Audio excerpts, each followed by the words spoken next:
ini ila, termasuk huruf jar, berarti siroti ini isim karena kemasukan huruf jar. Gitu. Bismillahirrahmanirrahim. Alhamdulillah wassalatu wassalamu ala Rasulillah wa ala alihi wa sahbihi wa man wala.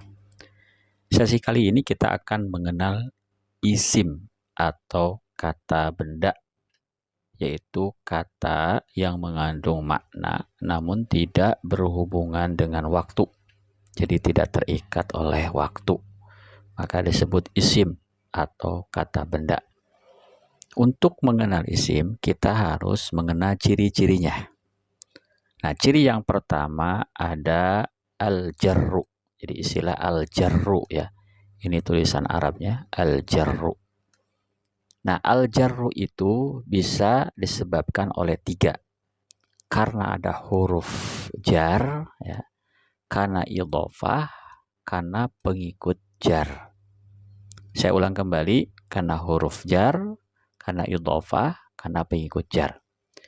Kita ambil contoh, di bawah ini ada jumlah mufidah. Muhammadun sallallahu alaihi wasallam yahdin nasa ila siratillahil mustaqim.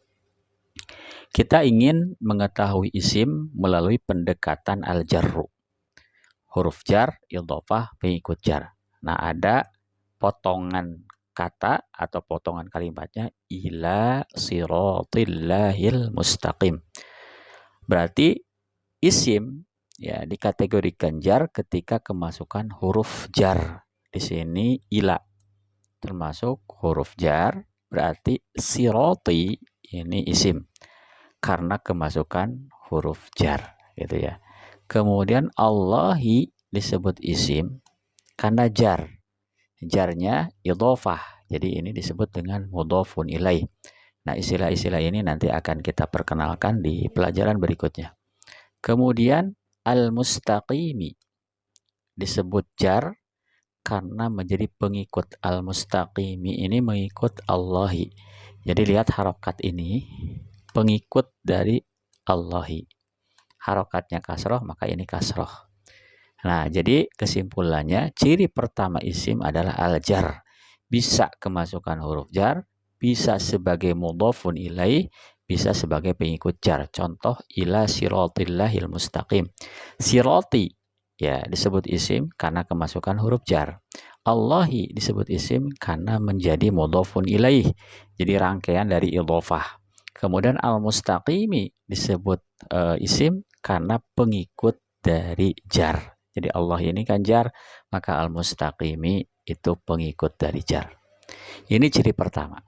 Ciri kedua adalah at-tanwin. Nah, ini tulisannya at-tanwin, tulisan Arabnya at-tanwinu ya. Contoh au it'amun. Ya, ini tanwin dhammah. Au it'amun, berarti it'amun ini disebut isim karena ada tanwin. Fi yaumin. Yaumin disebut isim karena ada tanwin. Fi masghabatin. Masghabatin disebut isim karena ada tanwin. Yatiman disebut isim karena ada tanwin. Ya, jadi bisa tanwin dhammah, bisa tanwin kasroh, bisa tanwin fathah. Intinya adalah tanwin. Jadi suara nun sukun. Jadi tanwin ini suara nun sukun yang tidak tertulis. Jadi kalau kita ambil contoh it'amun, nah, ini kan aslinya begini ya, tanwin dhammah. Maka munnya ini ya sebetulnya itu seperti begini cara bacanya ya. Nun sukun, tapi nun sukunnya tidak ditulis, diganti oleh tanwin. Maka tanwin ini terbaca tapi tidak tertulis.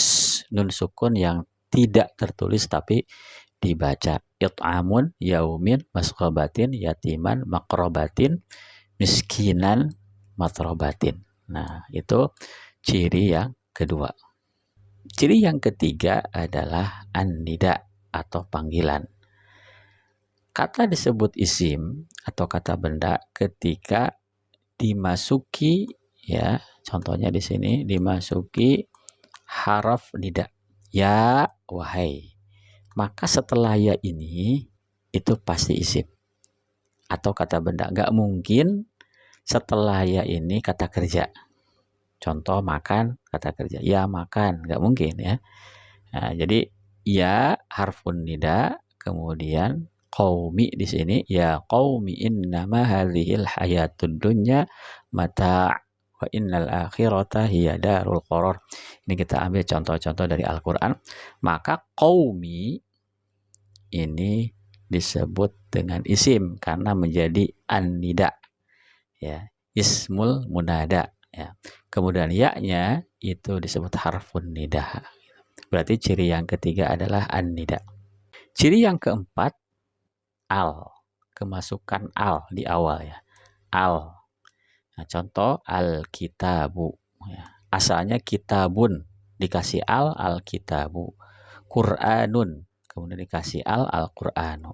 Sunnatun dikasih a jadi as-sunnatu. Ini nanti berlaku alif lam syamsiyah dan alif lam qamariyah. Hadithun al-hadithu.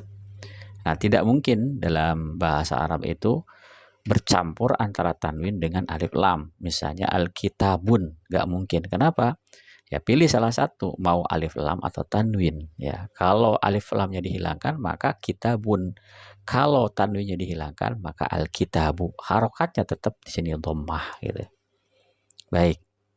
Yang terakhir ciri isim itu al-isnadu ya. Al-isnadu. Ya, isnad tulisannya begini.